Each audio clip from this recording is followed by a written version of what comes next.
Equality versus equity. Equality means every child gets a pair of shoes. Equity means every child gets a pair of shoes that fit. That means every school district has to meet every student's individual needs. I'm Jerry O'Green with the Black Student Advocate. We advocate for Black employees and Black students within the K-12 school districts. We hold school districts accountable to make sure that Black students and employees are in a fair and equitable workplace. Peace and welcome back to Huemanity Works Podcast. I am your host, Jahai Masai Youssef. This is the place where we're bringing value back to the everyday hard-working men and women who impact your life within close proximity. We want to rise above this madness, which is called Black culture. And a lot of times people ask me, what is Black culture? Black culture is simply the things that are non-constructive that we've adapted to that we call Black culture. So what we want to do is we want to rise above it, and we want to become people who are problem solvers, people who are being constructive. So therefore, we can bring, as my friend always say, the world deserves a better African, as he would say, which makes a lot of sense. But when you come to this channel, I'm going to always host people of high value, people who are valuable to the community, and people who can present certain information that can make life better for me, make life better for you, and present us with information that we can live by that'll give us better results in the things that we're looking for today in life. Today's guest, Miss Kim Reyes, is a veteran educator. She's a historian, a trained political scientist, and also a parental advocate as far as giving parenting tips. This is something that I've come to understand that she is passionate about, and she's a problem solver in her own way. However, she brings a very critical thing that's not being talked about, which is the state of Black motherhood in the U.S. today, and the health issues that can affect Black women during pregnancies, after pregnancies, and things that you need to learn about when it comes to raising your child. So today, I don't like to really talk long. As you all know, when my guests come on, they become the teachers. They become the ones that we learn from. So if you are a woman, you know what I'm saying, who's looking to have a child, who is currently pregnant, or if you're older and you know of younger women who's looking to have children in the future, as well as parenting tips, I suggest you go get them right now. Get a pen and pad, bring them on in the room, sit down and pay attention, because today's show is going to be a great show. I'm looking forward to listening. I'm looking forward to learning as well as you. I won't prolong this anymore. Let's get ready to bring her on. Hello. Kim Reyes, how you doing today? I'm good. How are you? Thank you for having me. Man, thank you. I'm still learning. You know, Brother Jerry L. Green, who I had on the show, I've had him on twice, and he presented you to me. We were talking because we're both passionate about youth. We're both passionate about the things that's going on in the school system. And we're passionate about, helping our people to understand, to present a better way of culture, of going about doing things, a better way of all of our thoughts, speech, and actions that make sense. And he presented me to you one night, and I was like, cool, I'll reach out to her. And, you responded that we've been talking, and I'm quite intrigued about your body of work. So you kind of want to tell the people who you are and what it is that you do? Sure. Yeah. And it was the same thing, I think, after he and I had spoken. He said to me, I have someone you have to talk to. And, if someone says that to me, that's kind of, okay, we need to talk. So Right. I guess to back up a little bit, I've been an educator. I've taught everything from K through 12th to college students to even the occasional senior citizen class for the last 20 years now. It's been. And my daughter was born 3 years ago next month. So we're about to have a 3-year-old. And when Congratulations. thank you. Yeah, time has flown. Well, they say don't blink, right? And Right. didn't. And so when she was born at 26 weeks, which I always preface people who don't know the pregnancy counting of weeks. A normal pregnancy is anywhere from 40 to 42 weeks. So being born at 26 weeks is 3 and change months early. So I was about 6 months pregnant when she was born, and she weighed 1.5 pounds, and we spent 109 days in the NICU. And literally the day that she was born was also the day that New York locked down for the pandemic. Oh, wow. So yeah. So you were in New York at the time. We were in New York at the time, where both my husband were born and raised. We were in the city. She was actually born in Manhattan. Not a lot of people can say that. Right. And she came that early. I had actually been in the hospital for about 3.5 weeks before she was even born, with complications. And I guess we can kind of maybe talk about that a little bit later. And so we went through this experience, which was difficult as it was anyways, but also exacerbated by just what was happening in the world at the time. And at the end of it, Probably, I'd say about 6 months after she came home, I started to really process what had happened and really think about what the experience meant and all these different things. And I decided to start podcasting and talking about it and just really seeing where that went. And it turned out that there were a lot of people who felt the same way. There were a lot of people who felt very alone during the process.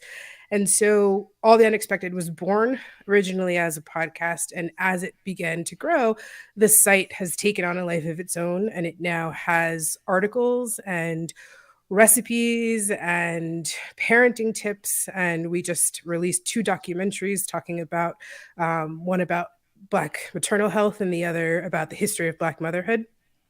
And it's sort of taken off a line of its own. But the major thing behind it was to give people information and to give them a sense of, you're not alone in experiencing the things that you do, in feeling the way that you do, and also that there is a way for you to empower yourself so that the helplessness that tends to take over when someone is sick or something unexpected happens or a baby's in the hospital or all the different things that happen in life don't feel so overwhelming, and you're able to be armed with information and empower yourself. And so that's kind of where the whole thing was born. Okay, so let me ask you a question. Do you think if you did not go through that situation during the time of your daughter's birth and being in the state of New York during the lockdown, do you think that you would be on the same mission today, or was that like a really truly wake up call?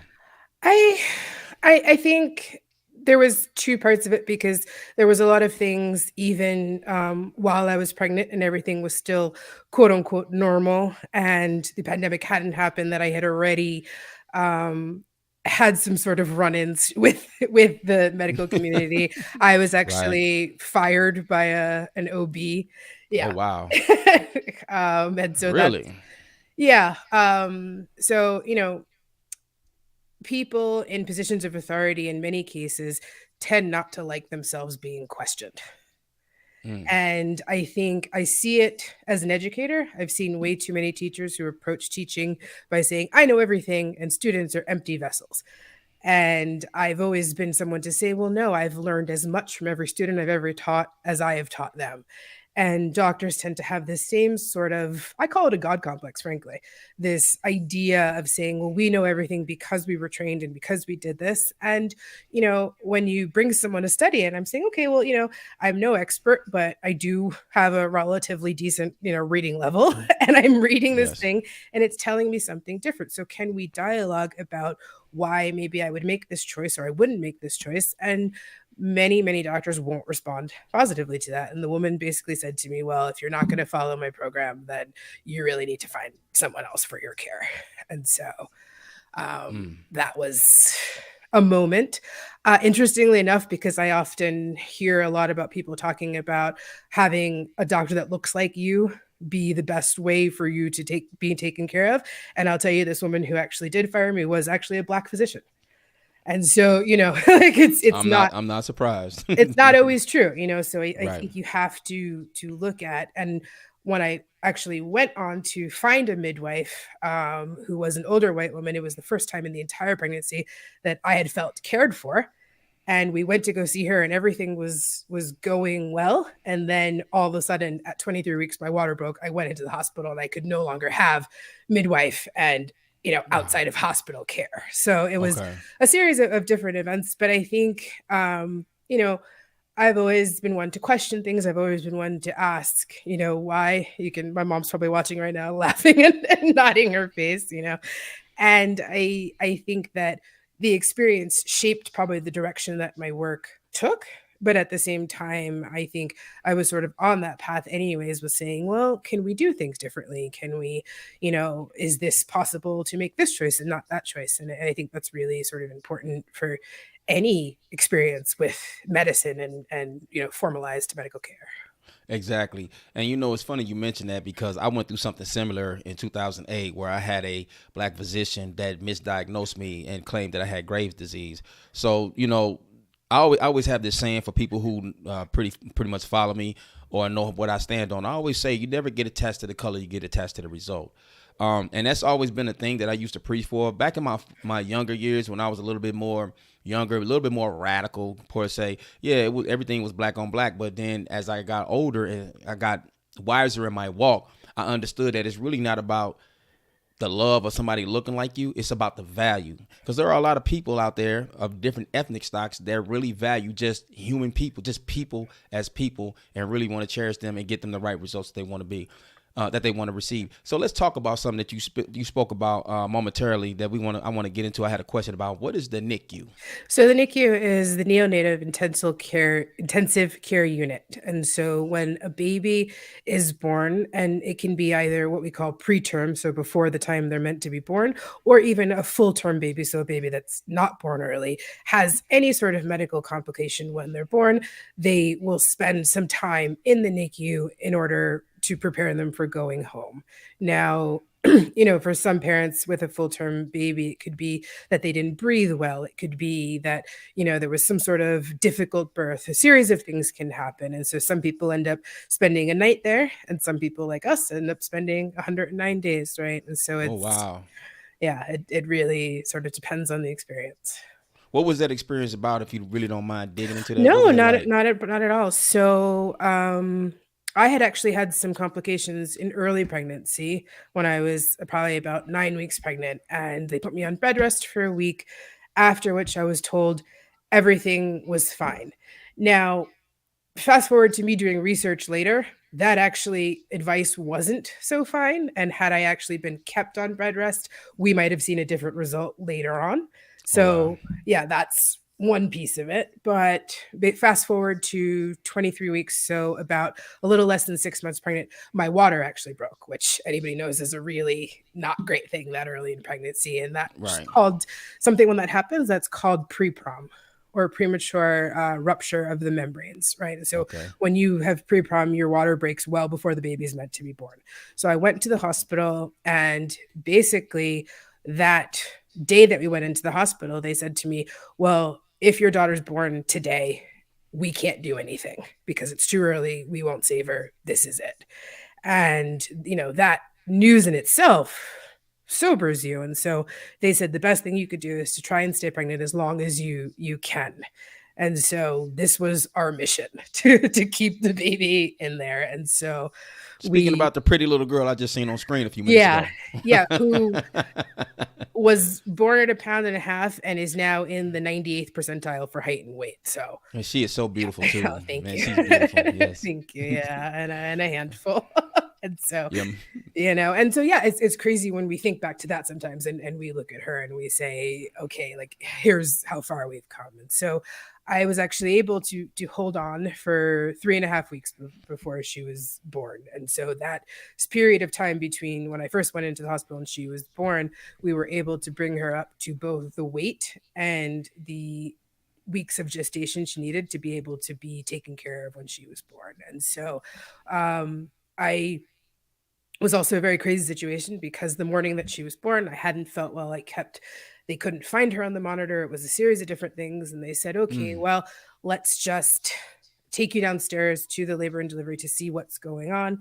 Long story short, the umbilical cord had actually delivered by itself without the baby. I was rushed into what they call not even an emergency C-section, but a crash C-section, meaning that you go in and within 4.5 minutes, she was out. And so they put you under, and if you're in the hospital the way I was, they keep an IV in your arm for that exact situation. So I went into the emergency room. I remember being, in the operating room with all these people and all these experts, wheeled through the hallway on my knees because they didn't want her to deliver, and so I'm like on just this series of things. But, I remember being very calm and telling, the anesthesiologist, can I help you? Like, if I move my arm this way, does this help? And like, the guy's like, you don't have to do anything. And I'm like, well, I'm just trying to make this, easier for everybody. And she was born 4.5 minutes later. And my husband actually saw her first, because they wheeled the little incubator out of the room and past him. And he's actually got a video that's somewhere on the site as part of one of the early things that we did with the website of the first time he ever saw her. And so that was what happened. Yeah. That is truly an amazing story, and I'm glad she came out the way she did. I would have never thought that by looking at your daughter when she came on the screen a few minutes before we started the show. So, I mean, God is good. Each and every day, each and every Each and day. every day. And also, I'll say some of the things that we railed against that they wanted to do during her Hmm. stay and during the series of things we went through, I think have contributed to how well she's done. And Yeah. so, there's a very um and like you said before, because you were talking about, I thought it was interesting when you said, it's about, what was the quote you said? It's about the results, not. It's not. It's about the results, not the color. Yeah, which I think is such a beautifully simple way to say it, right? And so Yeah. we, you know, had an experience where we're saying, yes, we will be forever grateful for them having saved her life in that moment. But that didn't mean we were going to just lay down and let them do everything they wanted to do Exactly. to her either. And that ability to see just the nuance, right? And the Hmm. fact that nothing is so simple. It's not just, okay, doctor did this, so everything they do is right or everything they do is wrong, right? It's so much more of looking at the situation day by day, hour by hour, and you having the judgment, the wherewithal, and the knowledge to advocate for yourself and for your child. And that's kind of part of why I do what I do now, because I want people to be armed with the information so that when the time comes, they're not intimidated into making a decision, right? They're not sort of just so overwhelmed and so Yes. hopeless that they just say, "Okay, well, you're the expert, you do it," right? And so, Yes. I know in 2008 that woke me up to a lot of things that's going on in the medical world, whether dealing with men, women, whatever the case may be. But real shortly, just my short experience with my last daughter, my youngest daughter, I had a couple of requests, and one of them was not honored. One of the requests that I had for the hospital at that time, me and my daughter's mother, we had a very good relationship with her doctor at the time, was that I don't want any vaccinations, any shots administered to my daughter once we leave the hospital, none whatsoever. And so on the last day when they were about to release us, there was an elderly nurse came in the room and she had a table with 3 needles. And I said, "Excuse me, ma'am, what are you about to do with these needles?" Well, she said, "I'm about to administer the child's, departing shots from the hospital." I said, "This has been a very firm request that this is not to take place during our stay in the hospital and it's to be honored." Well, she felt some type of way. And so she kind of showed a little attitude, left the room. I didn't get up to go use the bathroom. Not even 3 minutes. The woman comes back in the room and tries to go through my daughter's mother. And she's giving her this jargon about what he don't know what he's talking about. He's not a doctor and blah, blah, blah. And because me and my daughter's mother were on code and we were a unified front, she calmly explained to the nurse, "Nurse, what did he tell you? We don't want this for our child." So my next question that I want to bring into the conversation is, what do Black mothers need to know when it comes to birthing children in the hospitals? I, Black mothers, Asian ones, blue ones, red ones, green ones, whatever type of mother. One of the things that people are really unaware of is that you can have your entire birthing plan, right? Mm-hmm. So there's a lot of different things that women would want or not want, including something that we call delayed cord clamping, right? And so when the baby is born, we tend to, in Western medicine, just cut the cord right away. Mm. For, I'm going to say, roughly 5,000 years of humanity before that, we knew that you leave the cord, you let the nutrients flow both back and forth between the mother and the baby. There's places in West Africa where they leave it on for a day and a half and let it naturally fall. I mean, there's so many different aspects of the way this is done. So everything from how you'd want the cord to be clamped, if you want the baby to be washed, actually all of the stuff that the baby is born with is very good for their skin. You're meant to let it stay and have it flake off, which is why you've got the eczema and all these skin conditions, because we tend to shock the skin while it's born, right? So there's a lot of different things. Oh. And there's so many. This is a whole other part of my advocacy. But bottom line, whatever those requests are for you, you can have a birth plan written out and you can actually have it notarized. Because here's the thing: hospitals, what they do not like is lawyers. What they do Mm. not like is litigation. What they do not like is someone who's well aware of their HIPAA rights, of their parental rights, of their patient's rights, because you are informed. There's a big reason why they never taught slaves to read. Okay. So like, like let's For just, real. and let's just put it that way, right? So what you can do, right, is have this plan notarized, and you sit down and you put it all on paper, and it's a legal document. And if someone tries to come and talk to you, especially the mother who could be medicated, could be on painkillers, could be coming off of anesthesia like I was, and yelling for things that people weren't, providing me. I had to have a fight with somebody to start nursing when I woke up from surgery because they kept telling me to wait. And I'm saying, I'm not waiting. You bring the thing now. And so it was one of those things. But so that's a huge thing that people can do, and know that, you have the rights. And if someone tells you it's hospital policy. The other thing I would make sure that people know is, if you've ever noticed when you go to the doctor in the hospital now, everything is on like an iPad or electronically signed. Yes. Don't do it, and you don't have to do it. You ask them for every single thing to be printed, and you sign it on paper, and you ask for a copy, and you keep it for yourself. I got so many looks and so many, oh, we don't do that. Oh, yes, you do. And I refuse to sign a single iPad, and I refuse to have anything done electronically, because guess what you can do? You can change an electronic letter. You can change an electronic piece of paper. You can change a record electronically very easily. I never thought about that. That is great information. Thank you. I never even thought about that. Won't sign anything on an iPad the whole time. And it used to make them crazy because they'd have to go and find a printer, and they'd have to do whatever. And I said, oh, well, I'll wait here. I'm in the hospital. I got all day.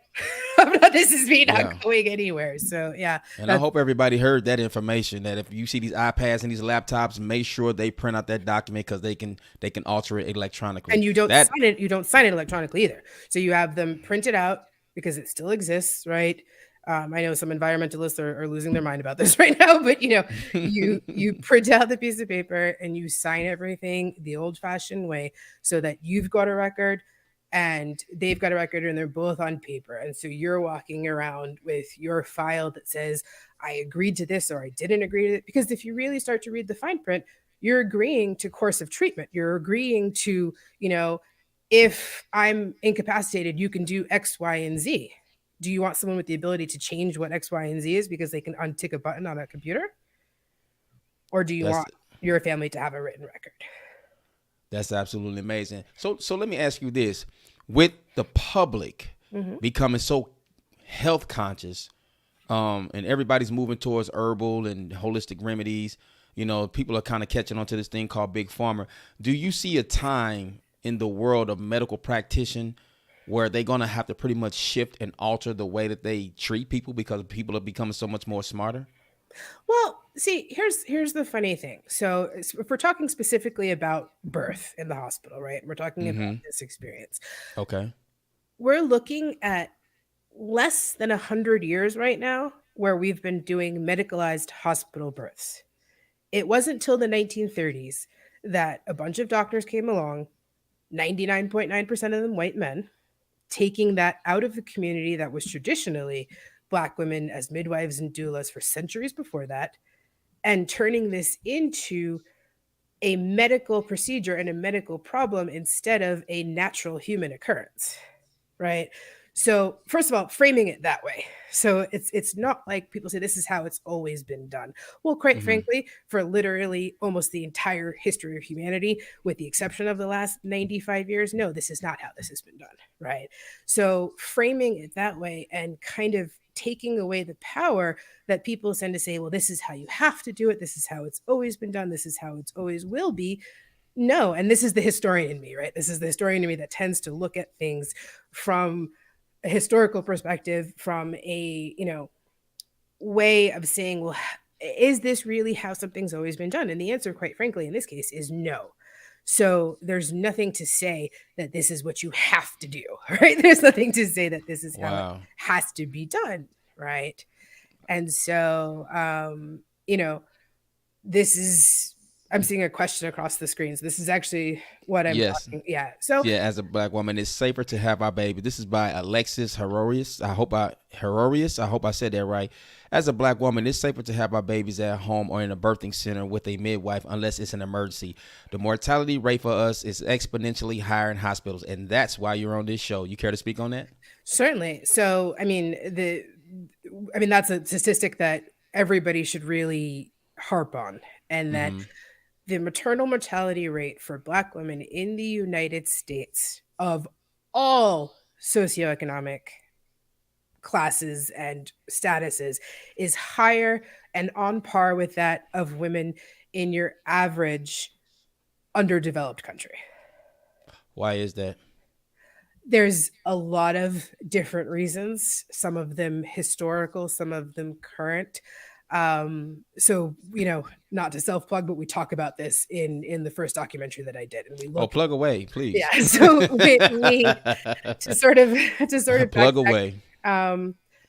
we talk about sort of the history of race in medicine, and we talk about how, in the 19th century. And so once again, we're not talking about 500 years ago. We're not talking about, ancient history. We're talking about the century before most of us were born, right? Okay. You had white doctors writing in the New England Journal of Medicine, then called the Boston Journal of Medicine. The name has changed. Same thing. We still quote their studies to this day, right? As a, barometer of medical expertise, right? Publishing studies by doctors that believed that physiologically Black people were different than white people, in the sense that their blood was different, their bones were different, that they felt pain at a far lower rate than whites did. Now, Right. this is all seems very, very absurd, right? Like this is ancient, pseudoscience. Nobody could possibly believe this. Fast forward to the year 2016, where they did a medical study with both residents and medical students.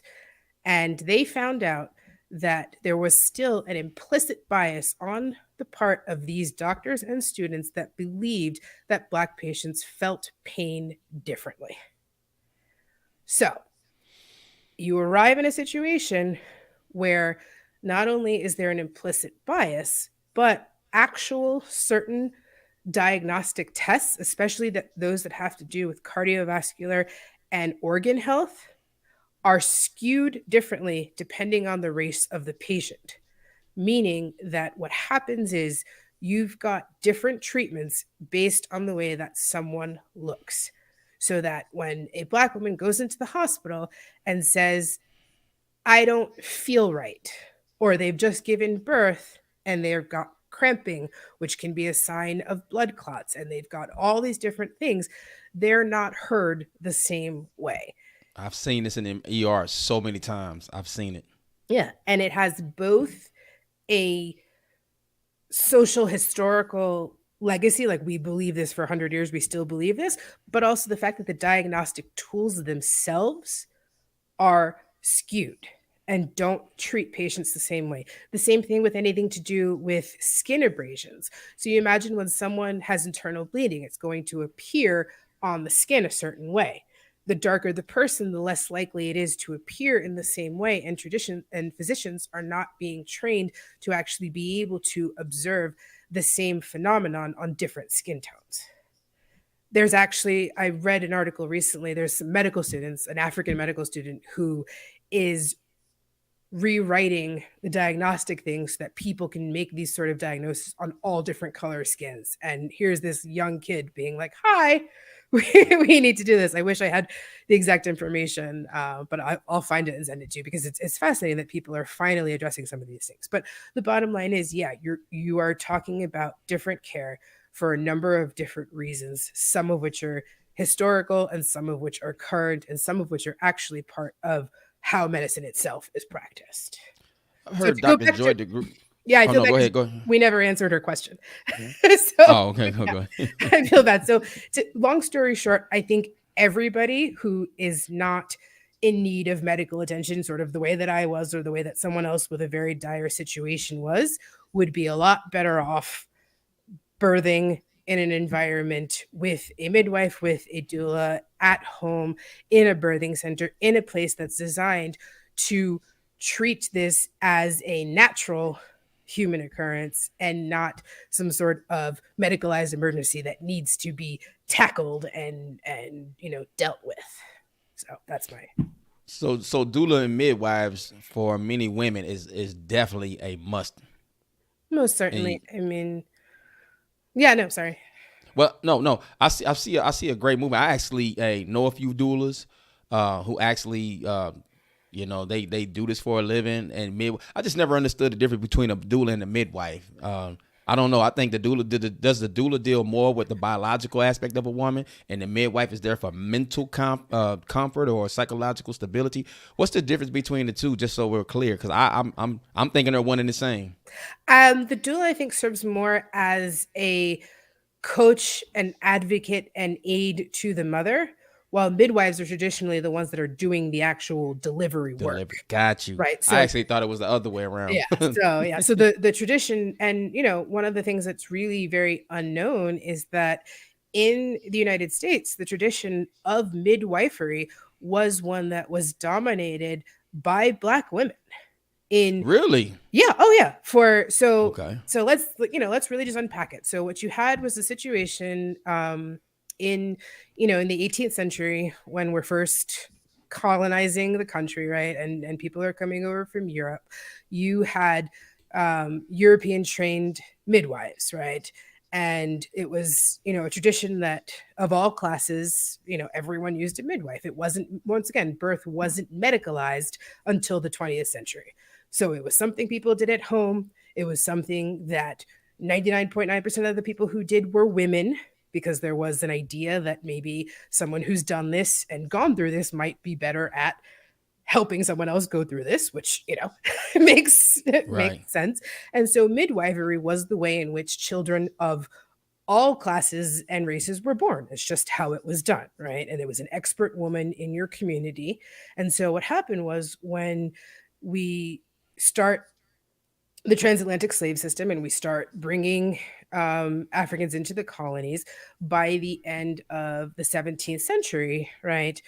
The 18th century, by the end of the 1700s, you have a situation where those European midwives start to train some of the slave women in the South, right?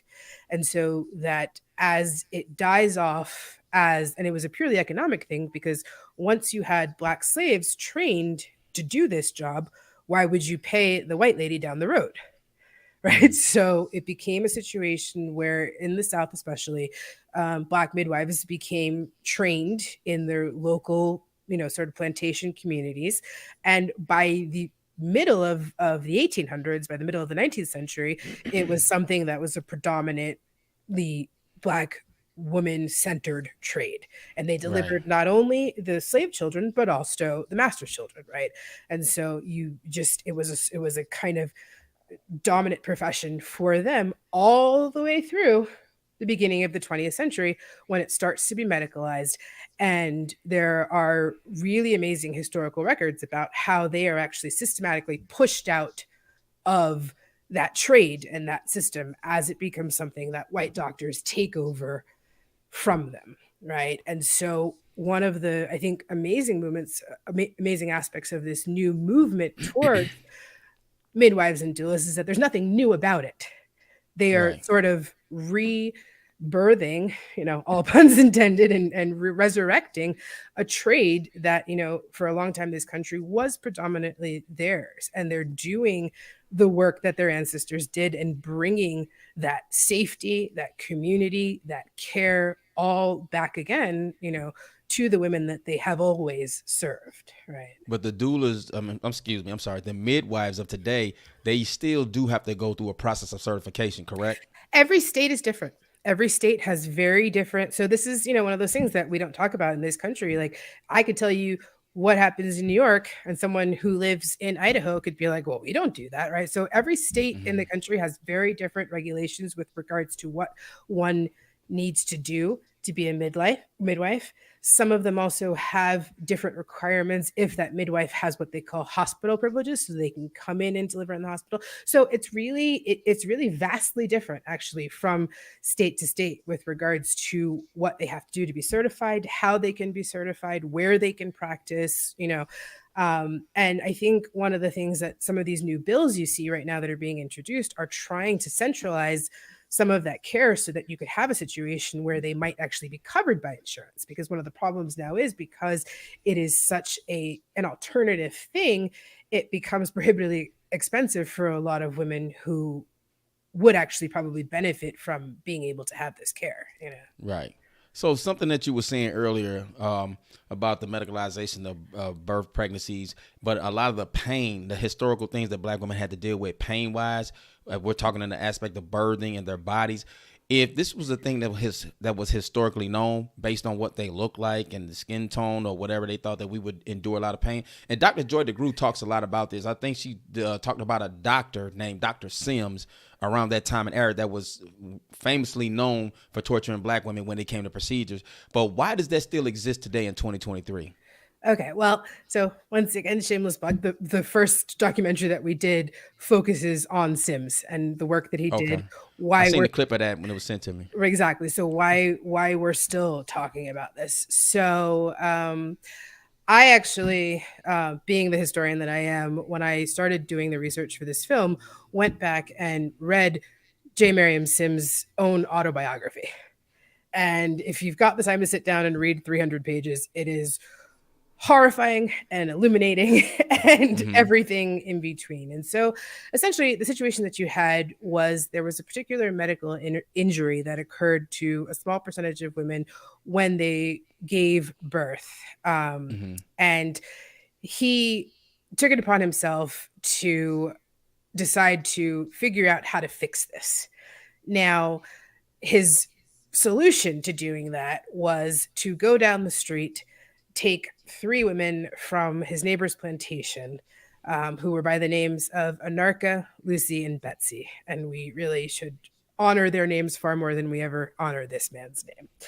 And he spent 4 years experimenting on these women without anesthesia, without consent, because how does one consent to something when it is a slave master who's giving you to another person to be experimented on, and also simultaneously using them as surgical assistants throughout this 4 years. He eventually finds a cure for the ailment that he's looking towards and proceeds to go on a tour of Europe, is celebrated for improving the lives of white women everywhere.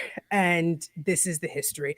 Fast forward to a statue being built to him, not only in his hometown of Montgomery, where it still sits at the university, but also in the city of New York. And it wasn't until they removed the statue a few years ago that I ever realized I'd walked by that statue 100 times in my life because I lived down the street from Central Park my entire childhood and never knew what it was. And it was one of these moments of, wow, I had absolutely no idea. Now, the thing is, his work is still very much in play today. And the type of speculum that he invented, which is a tool that's used to examine women, is called the Sims speculum. And it is still in use today. And that if you read a medical textbook, it tells you the Sims method of using the speculum is still the best way to diagnose blah, blah, blah, blah, blah. And so to this day, we are still calling this man the father of modern gynecology, right? We are still using tools that he invented. And we are still sort of holding some of these false beliefs with regards to pain and not being felt and nervous systems and different existences to this day, right? So it's a question of the legacy of these kinds of things from a previous century, which we tend to say, oh, well, that was the past, it was done, right? But it's not. It's still very much here today. And so that was the story behind Sims. And I think we've seen some really amazing work with people recognizing what was done and what he has done. There was a woman by the name of Michelle Browder, and she built a memorial and a statue to them in Montgomery. And she actually, I read recently, is going to open a medical facility that cares for Black women in many different ways right on the very site where he did his work, which I think is. And you talking about Montgomery, Alabama, correct? Yeah, that's also where the Legacy Museum by brother Brian Stevenson, who does he's done some phenomenal work in the legal field. So yeah, that's the irony of that. But amazing, just this is how full circle we've come. So we can say the past was so horrible, we can say all this legacy is so horrible, but I think one of the things to highlight is the resilience of which we've shown. So fast forward to the year 2023, and this Black woman is going to buy that site, that very piece of land where these horrors occurred, and say, I am turning it into something of empowerment and care for women. And it's just, really inspiring to see that that's where we've taken it, I will be going there to the Legacy Museum real soon. So let's get into the crux of the conversation. Let's talk about it. The state of Black motherhood in the U.S. Where are we at?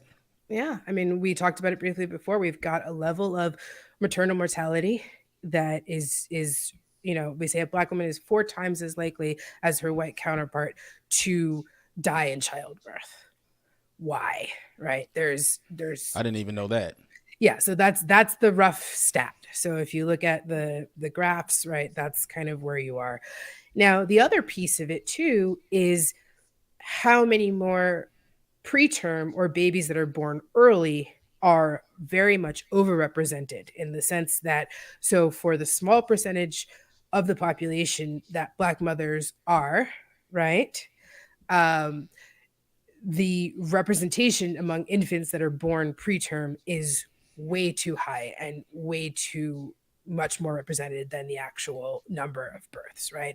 And so you have a situation where both Black mothers and babies, right, are not being cared for in the way that they need to be cared for. You also have a situation where they've done a study, and while that same Black mother is in the hospital, given that she does survive, given that the infant does survive, that mother is 9 times more likely to be offered formula than her other counterparts, right? And so part of this all, again, is a historical legacy of a time in slavery where babies were separated from the mother very early, where that same mother was forced to become a wet nurse and to give her own milk to a slave master's child, to someone else's child, and her own child to be less nourished and less cared for, right? And so you have a situation where historically that was the record, where to this day, Black mothers with children under the age of 18 are overrepresented in the workforce, meaning they are much more likely to have to immediately return to work. They are much more likely to be in lower wage jobs. They are much more likely to be in jobs that don't even have maternity leave at all, right? So that they are not cared for while they're pregnant, right? Prenatal care is a big thing. They're not cared for in the hospital. They're separated earlier from their babies than other women. And it sort of continues and spirals throughout. And so it's a series of events, all with very sort of deep and, long-rooted historical roots in this country that have led to the current state that we're in. I never thought about that ever. I never even looked at it like that. I mean, when I think of Black women, you know what I'm saying, I look at Black women as strong and resilient. And maybe that's just the hidden pain and a lot of depression that women hide. I know my own daughter's mother went through like what they call that postpartum depression after delivery. But I know it wasn't long before she had to get back to the workforce as well. And in seeing that, I do see like mental and psychological aspects of frustrations, anger, strife with certain things. But I think everything that you name played a part in that. And that's just something I just never really paid attention to. I really didn't. I didn't even think it was something that would even, I don't know. That's great. I thank you for providing that, and anybody else that's watching the show today, that's something to take into account. So moving forward with everything that you just said and everything that was named, how do we, what's a proper way to approach pregnancy? What's a proper way to kind of deal with that issue and that problem? How do we move forward with that? Well, I think we have to, I think it's interesting that you said the word strong and resilient, right? We tend to put this label, right, on Black women. Oh, they're strong. They can do anything. They can handle anything. While that may be true, right, I think it's far time that we start to be softer.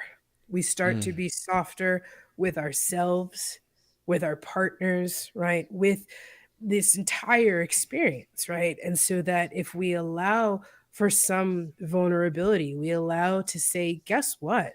Having a baby, carrying a child, doing all this, it's pretty hard work. Your entire, you know, psychological, physiological, and emotional state of being is changing and is in flux, right? And we hold space for people to be able to say, guess what? I am a little overwhelmed. Guess what? I might need some help. Like I might need some support, right? So that we don't just say, oh, well, 400 years of oppression and 400 years of all these things, you're the toughest thing that there ever was. No, I think we have to Yeah. we have to make space for people to be vulnerable, right? And we have to make space for that care to be given, right? And so one of the early articles that I had on the site was called Mothering the Mother. And we talked about postpartum practices and how they're so different the world over, right? And one of the most beautiful sort of traditions that I read was from West Africa, and I believe it might have been in Senegal, but I don't want to commit to that. But it was, in Northwest Africa, and they were saying that there's a tradition amongst one of the tribes there that when a mother gives birth, she is immediately surrounded by all the women in her family and her extended family. And they give her and the baby a bath with herbs and a massage and relax. And she's put to sleep while everybody else cooks and takes care of the baby and surrounds her with the healing energy that she needs. In India, for example, and you're talking about, thousands of years of Ayurvedic medicine, of traditional medicine, right? There are special teas and things, and all of this idea that a time of healing needs to happen afterwards. And so I think we have to really look at, yes, the modern world and the modern situation as it is, right? Doesn't allow for so much of this because people have to go to work, right? Or people have to do whatever.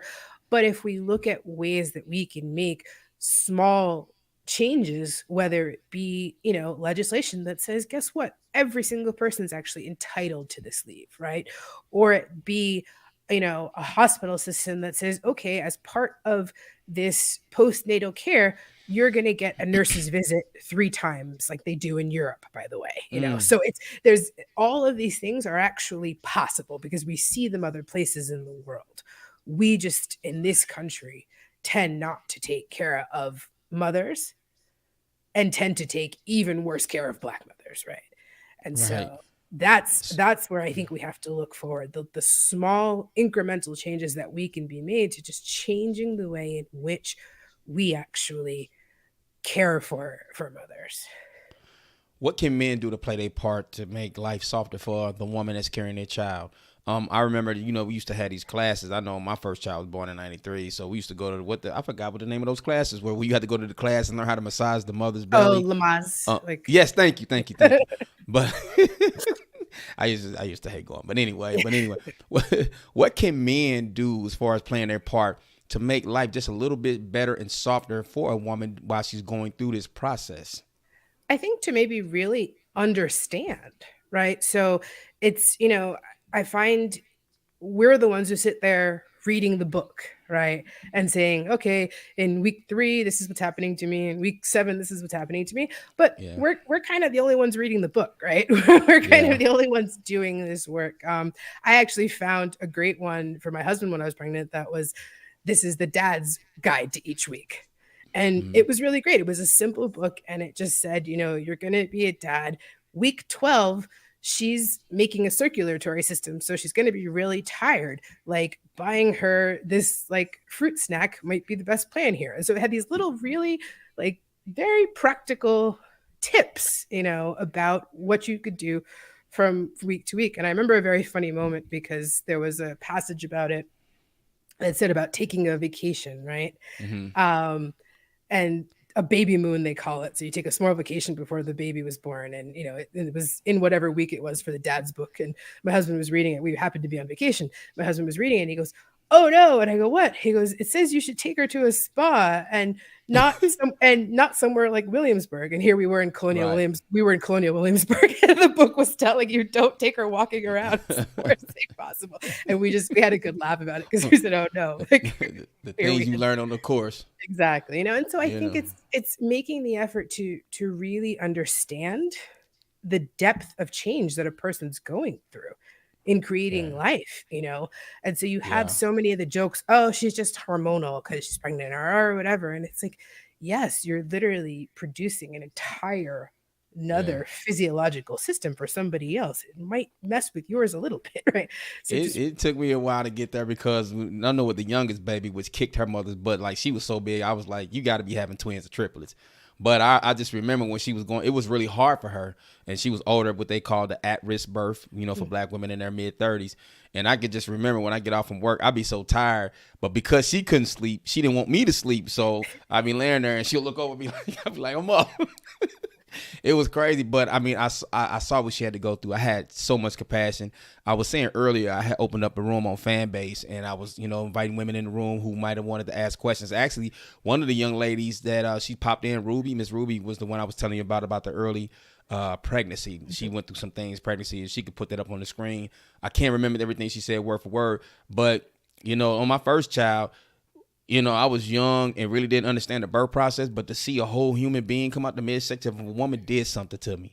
So, it was at that moment I was apologizing. I said, "I'm sorry for everything I ever did, and I'm going to be better."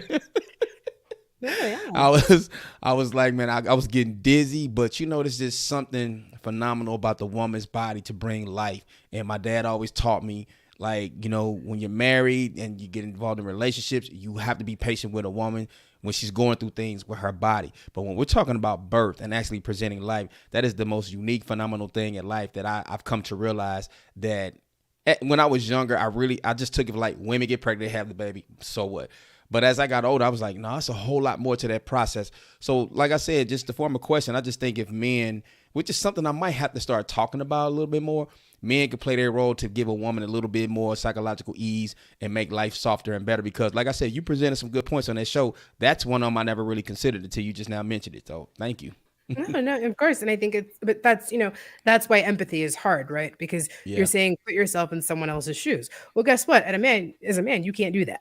I mean, I've seen very funny, like Instagram videos where they tie a watermelon to a man with saran wrap and make him try to sit up and sit down and just be like, "This is what we're trying to do." And 10 minutes later, he's like, "Oh, okay." And it's because I think that's the real stopgap between a lot of people, right? Is that it's really hard to put yourself into someone else's shoes when it's really actually impossible for you to ever have that experience, right?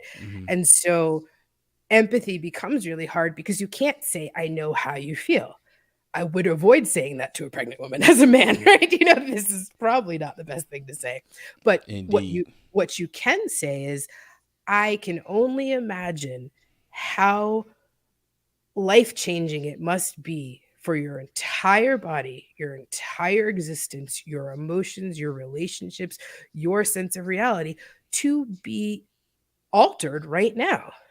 Like, and you can show that and that extension of sympathy to say, I possibly could never actually imagine how this feels, but if I had to imagine it, I celebrate you for the strength to do it, right? I celebrate Yes. you for the wherewithal to still, be carrying that child and come home and make us dinner, right? Or all the Right. things Right. Right. that we do. And I think that would go a long way for many women to be like, wow, okay, I'm being heard. And it has to, I think, not only be just the partner, but as a Hmm. community that we make space, and I think that was for me one of the hardest things. When I had complications very early in my pregnancy, I was still teaching, and Yeah. it required, and I was teaching K through 6. I was on my feet, I was exhausted, I wasn't feeling well.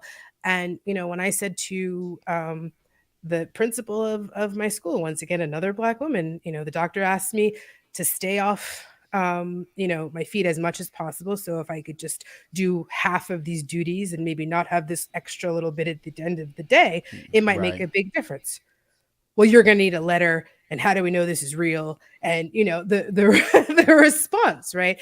And so that it never felt, in terms of a community of understanding, that Hmm. maybe just a little bit of empathy would have gone, a sympathy rather, would have gone a long way. And I think that's such an important thing for us to hold that space to say, we are honoring your process of creating life here, of doing something Yeah. that is literally life creating and life changing. What can we do to help? And saying, guess what? And also being vulnerable enough as a man to say, I have no idea. So Yeah. help me out. Tell me, like, what the random thing to do that would make it better for you. And it might be something that you never thought of. Yeah. Let me read this comment. Lexi says, "This is why I tied my tubes at 29. I said, no man is worth me going through a near-death experience to bring him life, and men don't respect and appreciate what we're going through." So with that comment being made, right, I want to ask a question. Mhm. Is that a particular anger that is lying dormant in most Black women right now? I And not to say it's anger, but is that a feeling? Let me lighten it up. Is that a feeling that many Black women may be feeling right now towards many men? can it just, what's something that was shocking to me recently, actually, and I thought was such an important piece of information because I was shocked by it with even all the reading and research that I do. Hmm. So we tend to have this really pervasive myth of the absent Black father, right? That's Hmm. what we talk about. We talk about how do we repair it? How do we do whatever? Two fun facts. Once again, up until 19, I believe it was 67, actually. So most of our parents were already born, right? Hmm. The single most intact family unit in the United States statistically was the Black family. Mm. First of all, so we're talking about a very rapid change, but in the last 20 years, we've actually circled back around. And there is now a statistic where they say 74% of Black fathers are actually in their children's life. And the highest percentage of absent fathers actually is Hispanic men. Really? Okay. I wouldn't think Hispanic men. I always see them out at the amusement parks together, holding hands and everything. Okay. I always see the Black father gone on TV. So we Right. say, like our good friend Marvin Gaye, right? Believe, half of what you see and none of what you hear. Right. Right. So Right. so in this whole thing. So let's look at the fact that we might be self-perpetuating a stereotype, Mm. right? That we might be still buying into the story that's fed to us, that they're not around, they don't care, nothing is worth it, right? Because that statistically actually turns out not to be true right now. So I would be very careful to almost have adopted the stereotype that's been put on us, right? Because Right. I think that's a really important thing to think about. I think that if we look at the modern state of relationships in general, right, a lot is broken. There's a big Yes. there's a big disconnect with people in general and how they relate to each other. And I think that has led to so many people on both sides, men and women alike, feeling unheard, feeling their needs unmet, right? Feeling unappreciated and all of those things. And I think we have to look at it more holistically, right? And we have to look at it more about how do we repair ourselves first, right? And how do we repair, this bond of the divine feminine and the divine masculine, frankly, right? Yes. And so it's a very deeply psychological thing. It's a very deep spiritual thing, if you want to go there as well, right? But I think it has to do with healing ourselves. And I think if one of my great metaphors for anger in particular is that it is in fact a hot coal. And the longer that you hold on to it, you're the one that's burnt, right? And so that there's something very important about releasing anger. There's something very important about moving forward, especially when we have children. Because at the end of the day, I said, my greatest goal and my greatest wish as a parent is to raise a child who doesn't have to recover from their childhood. Wow. That's powerful, because we're dealing with a lot of people that are. So much healing that needs to be done. Exactly. I consider the information that you presented today is a healing antidote. So get ready to bring the show to a close. My last question to you would be, if there's a young lady or young women who are watching this show, who will watch this show at a later date, what advice would you give them going into the desire of wanting to have a child? I say to everyone, first, ask yourself, why do you want to be a mother? And what is the reason? Not because someone told you have to have kids, not because it's expected, not because you want to have a little girl that you could dress matchies with, right? Not because of all of these reasons that aren't very, much more than superficial. What is it that you want to do? And I think that's a huge part of it. So what is your motivation to do this, right? And I think that's such a huge question to ask yourself. And so, for me, I was a week shy of 37 when my daughter was born. I had lived life 3 or 4 times over, in the sense of, there was nothing left. I had no regrets. I had no, FOMO about anything. I'd lived on 4 continents. I'd traveled the world. I'd done everything I wanted to do. And I said, the one thing I want to do is stay home and be a mom and take care of my kid. And that was the last, thing on my bucket list. And I think when you arrive at a place where there's that wholeness to yourself, you have to be whole, and you have to be in a place that you is something you're very, very comfortable with before you have children, because otherwise you're going to be living vicariously through them, and you're going to be putting things on them that you never did, or you never saw, you never had. And they always, I read something recently and it said, don't give your kids all the things you never had, teach them all the stuff you never knew. Wow. And with that being said, man, you dropped the bomb. That's a mic drop right there. Kim, I really appreciate you for coming on the show today. I thank you for the information that's been provided. And you're straight, direct to the point. You're very articulate. Thank you so much. And getting that information out of there. And I hope that people that watched the show today, because we had quite a high number of viewers and people that tapped in, I hope they really received the information that you put out there, because some things that you said was a bombshell to me as well, too. I thank you. And I would love for you to come back on the show, man, whenever you got time, or when, if there's a certain social issue that presents itself, I would love to have you back on. You obviously have a following off the rip on this show, as a prior guest does. So I enjoyed it. And it was unexpected because, I knew we were going to do some recording today, but I really didn't think, you know how sometimes things are uncertain. But man, I'm just glad we did this show. I'm thankful for everybody that showed up and tapped in and got some great information, asked questions, and presented their own feelings and their own histories. Before we get out of here, man, I want you to go ahead and plug your website and plug the documentaries and things that you have coming up for UTA, which is ATU, All the Unexpected Podcast. Would you please? Yeah, certainly. So everything that we do can be found at our website, which is just All the Unexpected, one word, alltheunexpected.com. We just released in February 2 documentaries, one about the history of race and medicine, and the second one about the history of Black motherhood. And we actually trace it from slavery to now. And we talk about why we've arrived where we are and what we need to do to change. Those of you who are trying to feed your family like more healthy stuff, we have a healthy living section with recipes. Cooking is also a huge passion of mine, so I'm always trying to take our traditional dishes and make them a little bit better and healthier for all of us. And so the website's got a lot of information. You can also find us on Instagram and Facebook and Twitter, all the same thing, just All the Unexpected. And we've got a subscribe thing. So I'd love to hear from some of you. If you subscribe and send your email in, we have an email list. So we'll tell you when we're doing new stuff and new films and stuff as they come out. And thank you again. It's been such a pleasure to sit here and speak with you today. Man, thank you. It's been a pleasure to have you on the show. Anytime somebody comes by and bless this show, I'm always grateful. I only have people who are passionate about what they're driven to do in life as far as their call to action and their mission. I thank you so much.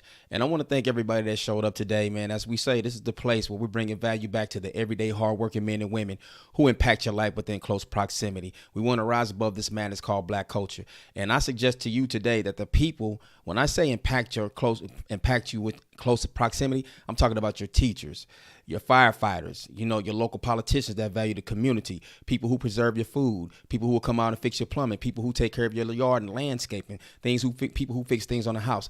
These are our everyday people who's going to impact our lives way more than a celebrity, way more than a rock star or an entertainer or an athlete.